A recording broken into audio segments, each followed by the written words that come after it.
Hi there. My name is Rory, Rory Fulger, and I am the the pre-college education programs manager at Wolfram Research. My general background is that I have a bachelor's in computer science and a master's in education technology, and I've been running the education programs at Wolfram since about 2019. So I am generally in charge of all the programs that are for college or pre-college students. So the middle school summer camp, the high school summer research program, the Wolfram Emerging Leaders program, the student ambassador program, all of this kind of stuff.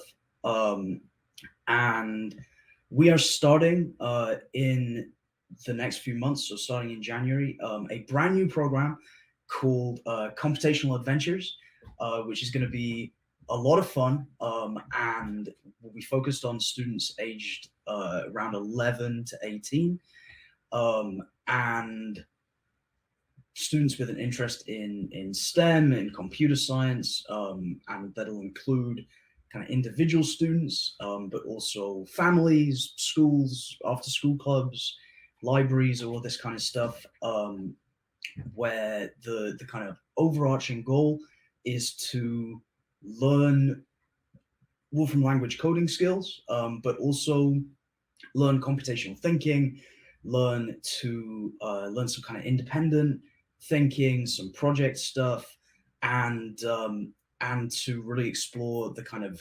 the outer limits of the kind of computational space. Um, so, what is a computational adventure? Our computational adventures are a 6 month journey for kids and teens to learn computational thinking, to learn Wolfram language.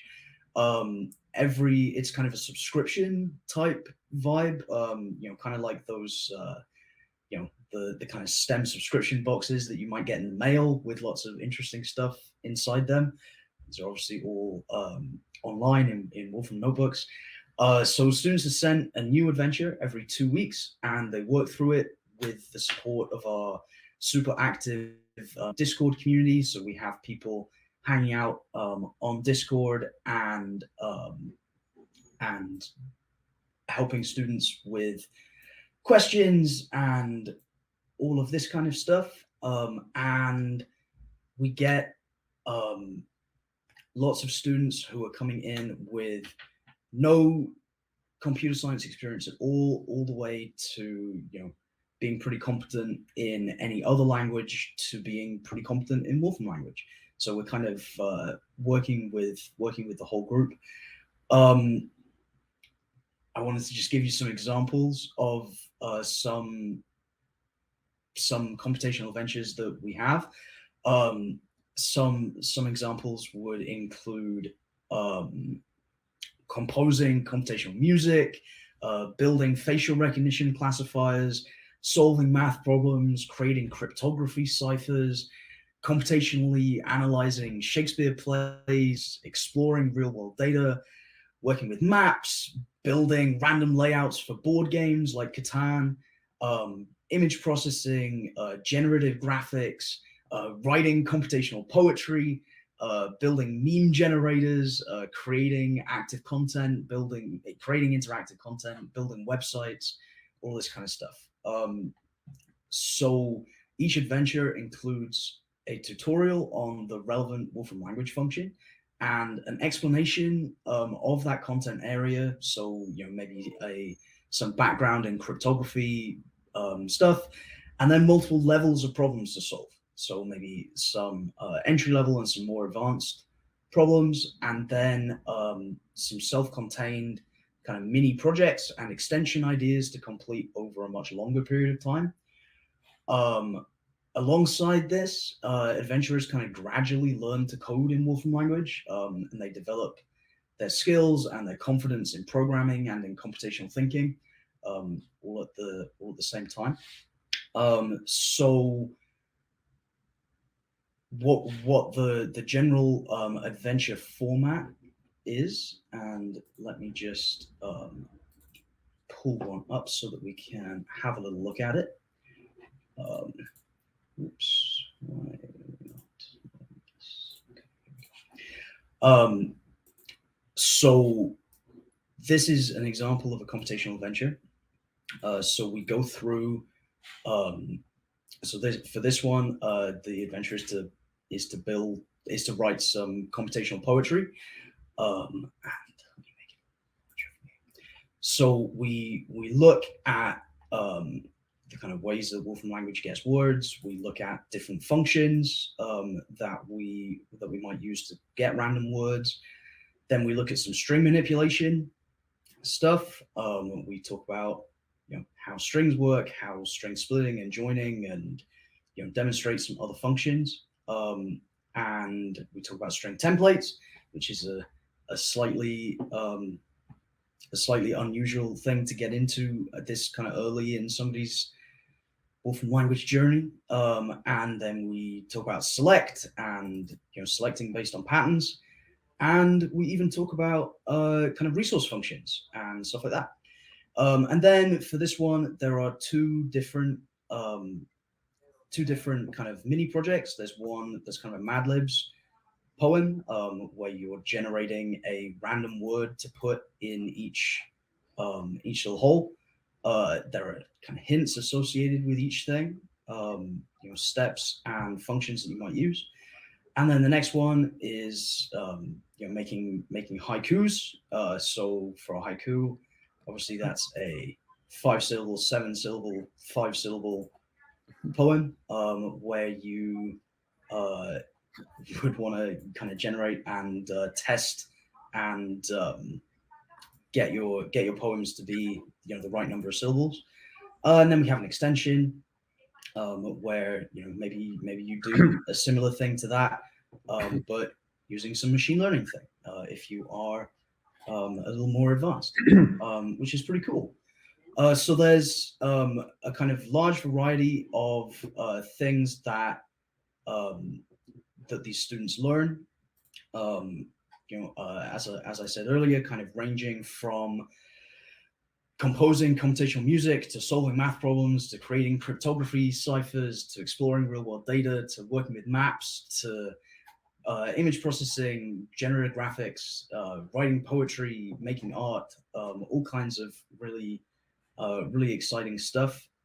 And the kind of mini projects that are associated with these kind of range from things like writing the chorus of Let It Go from Frozen using Wolfram sound, to building calculators with Manipulate, to generating randomized Catan board game layouts, to writing haikus, all kinds of stuff. The kind of subscription service model is this 6-month like program that kids aged kind of 11 to 18 roughly get to get a brand new adventure every 2 weeks, and then after that 2 weeks there's sent a solution to the last adventure, and they get to engage with our Discord community where they get to ask questions to us and to other students and make some new friends. So what we're going to do for kind of the majority of this session is if you go to the handouts section up top, then you'll see there are two adventures that we can look at.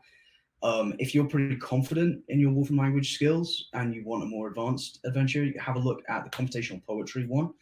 And if you're just getting started, then I recommend the computationally random art adventure, which is the kind of the third one in the series. And what we're going to do is we're going to you guys are going to work through these work through one of these, and kind of as you're going through it, feel free to put any questions in the chat or come on mic and talk, and we're gonna kind of check in every 5 or 10 minutes, probably every 5 minutes, and we're just going to see how we're doing, and then in about 20 minutes time, we're gonna kind of call that to a close, and we're gonna talk about what we liked, what we didn't like, and how useful we think this stuff is, and how we might be able to use it in different types of environments. So does that kind of sound like a good plan to everyone? The alternative plan that I have is I have a little poll here. If we would rather I just go through one, then that's totally fine, and we can do that. But I'll just give everybody a couple of seconds to just pick what option they would prefer. So if you want to fill out that poll real quick, that would be great.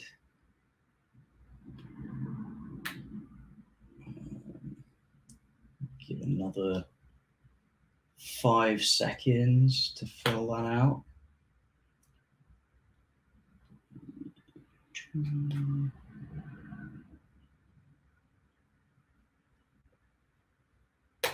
Okay, so we had a 50-50 split. So what I'm going to do, I think, is let's, if you want to mute me for the next kind of 15 minutes, then feel free to do so. That's totally fine. And you can work through it by yourself. If you would rather work through it kind of with the group, then that's great, and we can do that. So looks like computational poetry is also art. Let me see if I can just share this poetry again.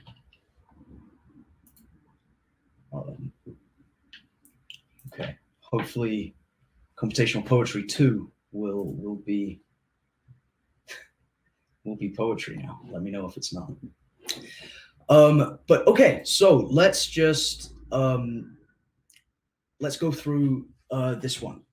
For those of you who would prefer to do it with me, that's totally fine. So in this computationally random art adventure, we're gonna learn how to do graphics and randomness, and we're gonna learn how to create a kind of random night sky. I don't know how easy this is to actually see on the screen, but this random night sky has lots of little random white dots for stars, which is pretty fun. So let's do that.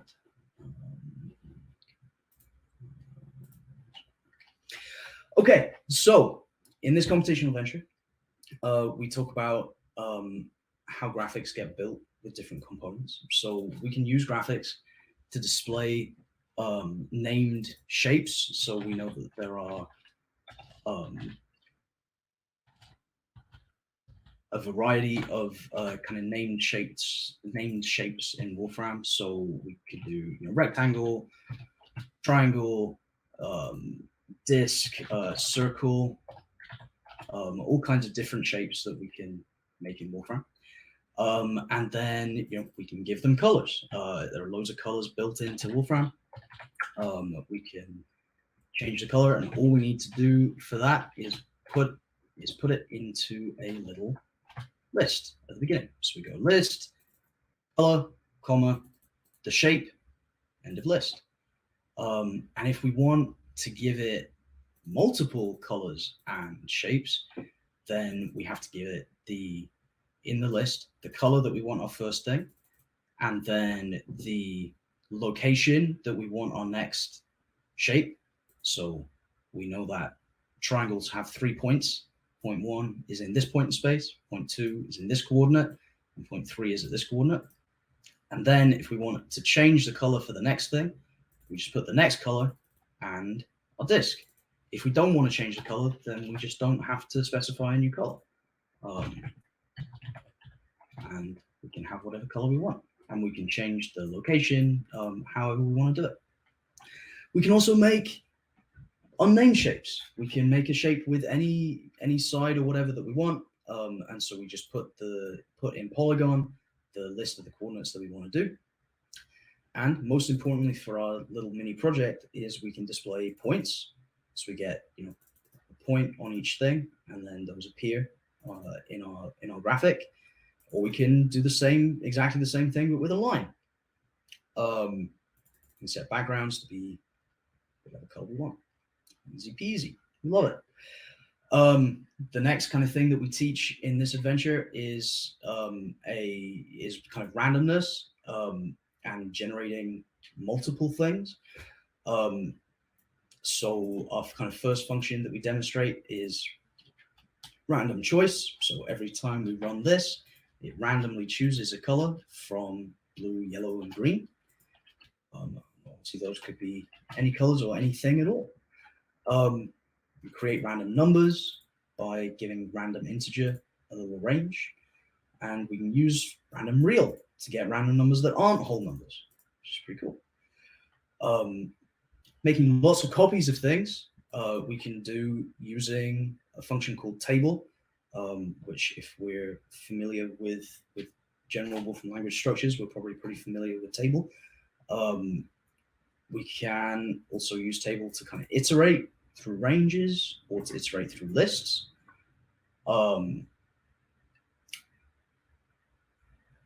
Satiris asks, are concepts like what list or what iteration does introduced in previous adventures, or do the students learn them implicitly by seeing their use and doing them themselves? So that's a really good question. So we do teach kind of right at the beginning. We have, so let me show you a couple of our really earliest ones. So in our kind of super basics, we teach them. So in our super basics intro, we teach them kind of terminology like lists and inputs. We teach them function structure, so how to do function, and syntax coloring and documentation. So that's our kind of super basic intro. And then we also teach them things like set and lists and kind of table we introduced very, very early on. So yeah, we do kind of these things have been kind of introduced already. I didn't want to give you guys the very easiest one, assuming that most of you are not actually the target audience for doing these. So, but yeah, thank you, Stars. Yeah, we teach those nice and early. But yeah, so then we tell them you can do any functions inside tables, and we teach them how to display lists in rows, columns, or grids. So let's kind of make a night sky thing. So those of you who are doing this one with me, if you want to open up a Wolfram notebook and try and figure out using the things that we learned up here, how you might randomly get lots of points into this box, into this graphic, set the background to be black, set the color of the points to be white, so that you get your random night sky. So let's give you a couple of minutes. Let's do just like let's do 5 minutes where you guys can take some time to do that yourselves, and then we will do it together in 5 minutes. And while everyone's doing that, feel free, anybody, to come off mic and ask any questions or put questions in the chat, whatever works best for you. Questions about this or questions about the program as a whole, or anything else you want to talk about. We'll take 5 minutes to try and make our night sky before I tell you how to do it. Yes, Tyrus, I love that idea of having readouts of these instructions, even using voice synthesis or mascots. We are working on videos for of us kind of teaching these things so they can watch along as they read, as a really good alternative. Okay, so let's let's figure out how to create this. So in my computational thinking brain, I know that I'm gonna need, if I go and look up at points, I know that in order to have multiple points here, what I'm gonna need is two random numbers in a little list, in inside points inside graphics. So I'm going to need this, but I want all of these to be random, and I want way more of them.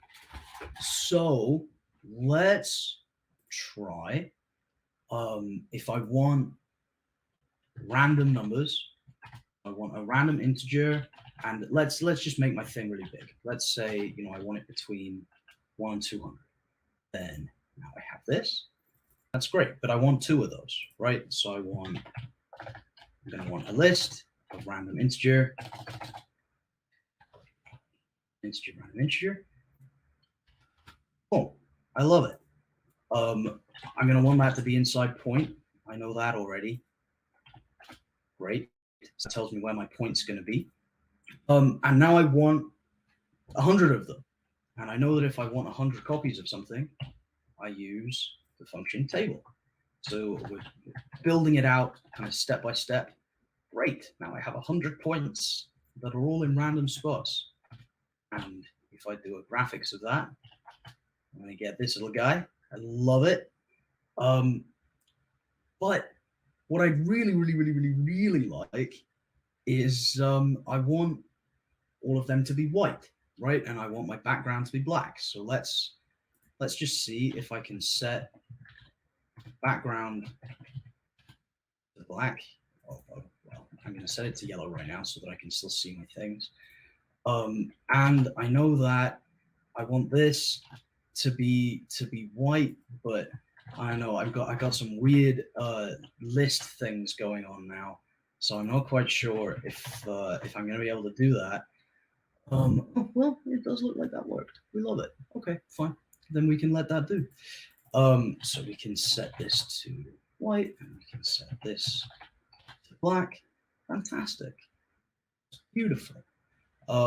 And if I was a particularly enterprising kid, I might be like, well, I would like these points to be a different size, and so I might type in a point. I might see, wow, okay, it's right there. I wonder what point size does. If I bring up documentation, what does this do? Okay, it looks like if I have my point here, I can put point size into graphics and set them to be little. So why don't I try that?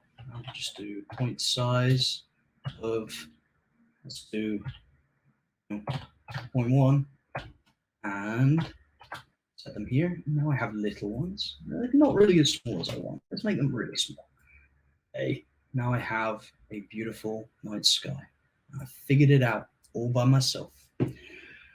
Fantastic. So our kind of thought for this is that kids are going to be able to kind of work through based on the information that we give them and based on the skills that we teach right at the beginning for looking at documentation and for kind of thinking computationally.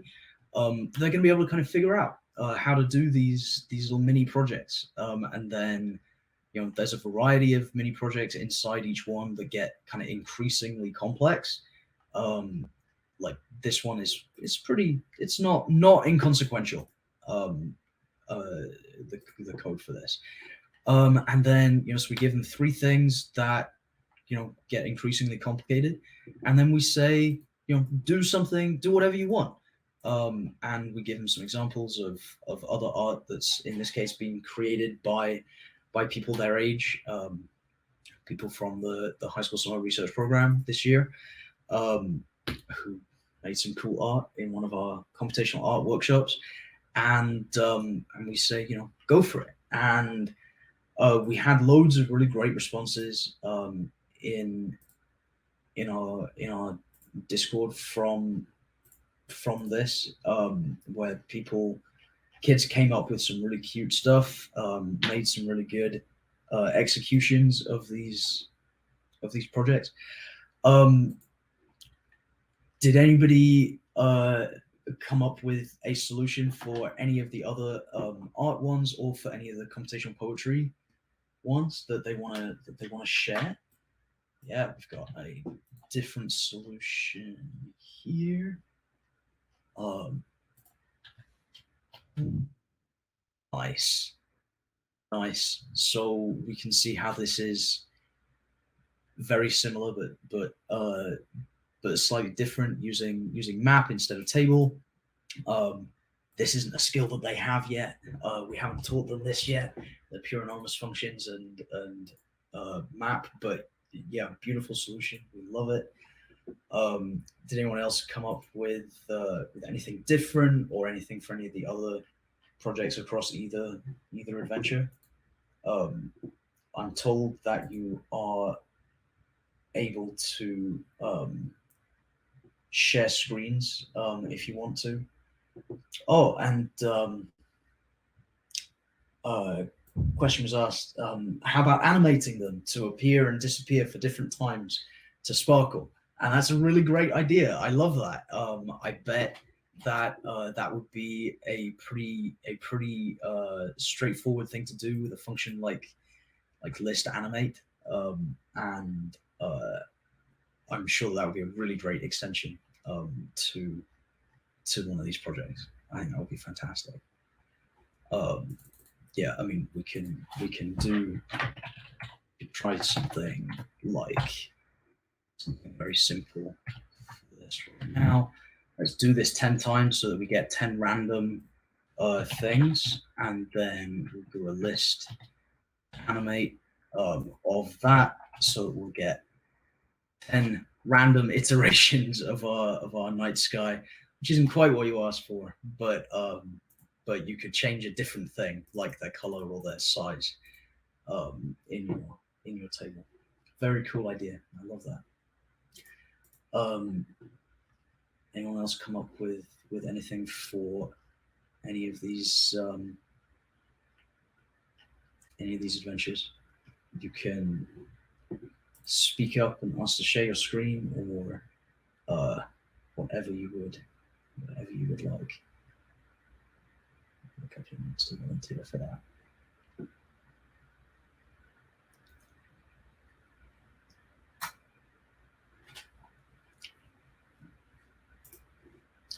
Okay, cool. So my kind of next thing is I want to take you through a couple of other mini projects that we do. So one of the ones that I like is this one on machine learning. So first off, we teach how rules and associations work, and about kind of editing data structures, and then we teach cool functions like classify, which is our kind of basic machine learning function that creates a little classifier of the things, and we also teach predict and sequence predict, so making educated guesses on the kind of next output in a sequence. We teach them how to analyze their machine learning classifiers, and then we ask them to do some fun activities like predicting the next word in a piece of text, and picking 3 characters from a TV show or movie, and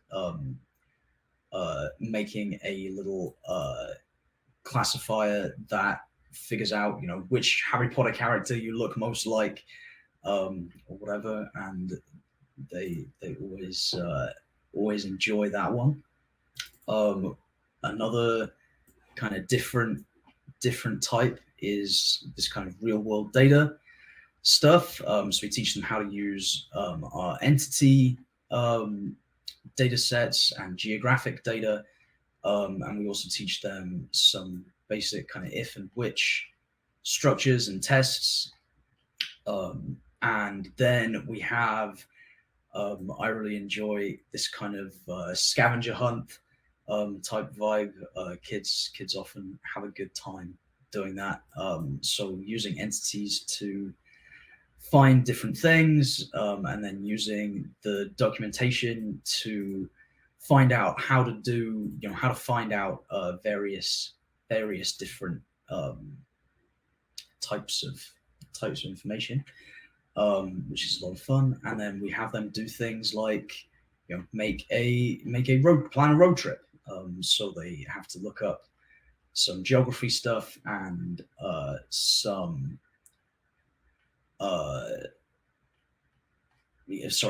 geography stuff, some entities, some shortest road algorithms, and it's a pretty fun time. They have a good time doing all of this stuff.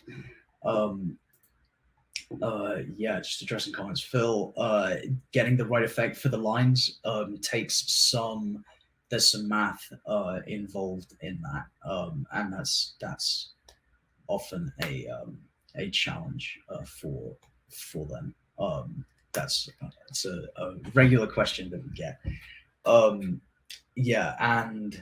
so Tyrus, when using points directly with graphics, you didn't put the points in list brackets, and so it didn't render. And background, black versus black in quotes, and that kind of stuff. The children, we don't teach explicitly this kind of the idea of a listable versus a non-listable function, because that, like, getting into the detail of that is actually more complicated than just kind of seeing it work and not work. So what we really encourage them to do is run their code as soon as they've written something, and then see if it works. And if it doesn't work, look it up in the documentation, change something, experiment, see what patterns you can find in how something works and doesn't work, and try and figure out what it is that you're missing. My personal philosophy is that kids should be made to fail really frequently in low stakes environments, so that they they can learn a lot from failing in a way that they can't learn from us telling them the answer. And B, I think it's a really good self-confidence thing to fail really frequently at stuff that is fun. So they have a pretty good time failing, which is pretty great. It's not always a thing that they're allowed to do in other environments. So we create a nice place for them to fail without consequences, or without negative consequences. There are lots of positive consequences to them failing.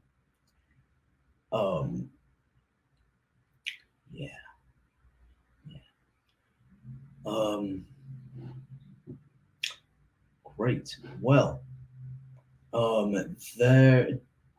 Now I am going to just open us up to questions, to other thoughts that we might have about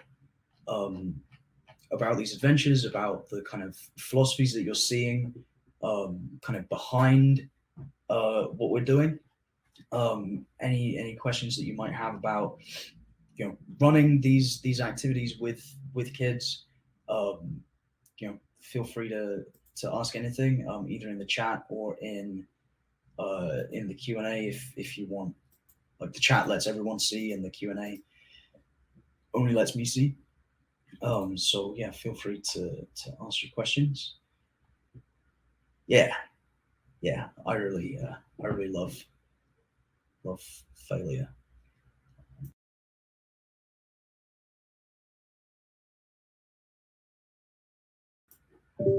Yeah, yeah, I think it's a really valuable thing for the kids to be able to fail in this kind of environment, and um, the kind of exploration is really great. So they get to, we often get kids at the beginning of this type of program who will ask us so many questions. They'll be like, I ran, or even, I wrote this line of code and I don't know if it works. And we're like, have you run the line of code to see if it works? And they're like, no, I need you to tell me if it works or not. I'm like, I'm not going to tell you if it works. You need to run it and see what it does. And they're like, okay. And then they run it and it doesn't work. And they're like, it didn't work. I say, great, fantastic. Have you looked up any of the functions that you've used in the documentation to see what the syntax should be? They're like, no, I haven't looked anything up. I'm like, great, go away and look it up. And so we'll kind of do a back and forth for what seems like a long time of them trying to get me to tell them what to do, to tell them the answer. And I am kind of mean about it, and I just refuse. I just refuse to do that. So they learn really quickly that they need to try and fail and be creative in their solutions and to look things up and to figure out what they need to do without just being told. And usually by the end of one of these programs that we run, they are much freer in their experimentation and their creativity. And I often get the feedback that it's really the first environment that they've ever had that ability to just not be, like as Phil says in the chat, not be penalized for failing. And they really develop some amazing creative font. Yeah. So yeah, I'm really excited about these kind of things. More childlike font and style sheets. I love that actually. You know what? I haven't really put any thought into that. I think that's a really great idea. Maybe we'll do a little bit of design thinking and try and figure out some maybe slightly more friendly style sheet than the standard ones. Yeah, I think that's a lovely idea. Yeah. So as you were working through whichever one you worked through, what did you think? What was good? What was bad? What did you like or not like? What thoughts did you have kind of these as kind of introductory materials? What did we think? Feel free to put in the chat any thoughts you might have.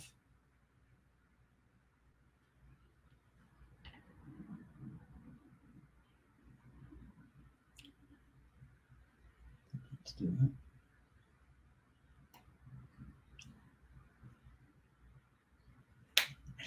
Yes, a grown-up version of this is something that we're working on in a slightly different way. So we're currently making actually a Wolfram U course that'll be focused on computational thinking, and we'll go through. It'll be kind of almost like a very applied version of elementary introduction to Wolfram language, where you work through some how to do this thing, and then there'll be 5 projects that you'll do, and so one of them will be a computational art project, one will be a computational sound, one will be a computational poetry, and then there'll be 2 video game design projects, one for a text-based game and one for a graphics-based game. So we are about halfway through making that course, and that'll be our equivalent of this for for the grown-ups, which will be really fun. I think we're working real hard on those right now. Yeah, so when that comes out, you'll you guys should all do it. It'll be a lot of fun. Yeah, yeah, yeah. And more on the fear of failure thing. We really want to encourage that growth mindset. Um, feeling that every time you fail, you have learned something good, which is really valuable.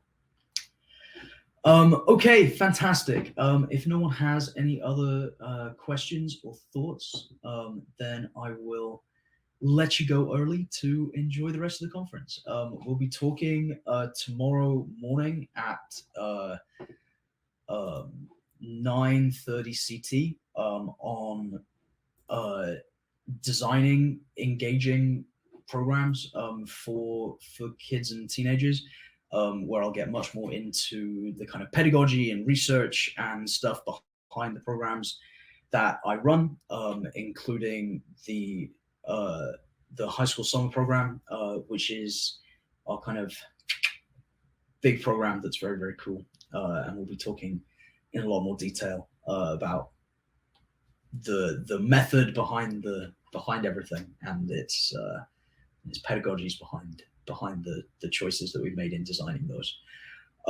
So please do come to that. We would love to see you.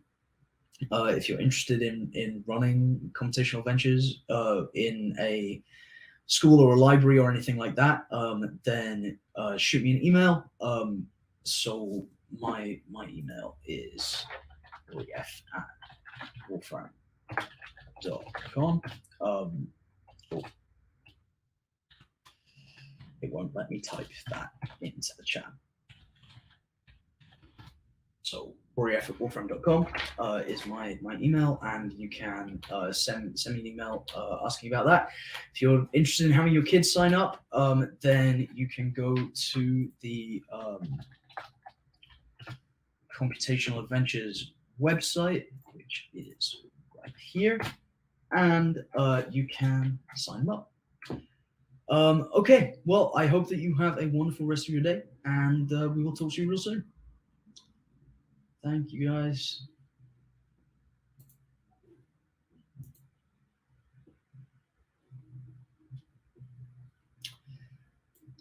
Yes, Tyrus, how do you handle going to an LLM or searching Stack Exchange for figuring out solutions? My thing with that kind of thing is double-ended. My first thought is that if they want to do that, then that's totally fine. This is an available resource. It's no different to me than looking up how word is spelled in a dictionary, or going to a library would have been in 1950. These are resources that are available to students to solve problems. And as an educator, that just means that we have to design problems that require thought above just looking something up to get the correct answer, so that we can continue to teach real skills instead of just teaching how to look something up, which, although a valuable skill, is not the be all and end all.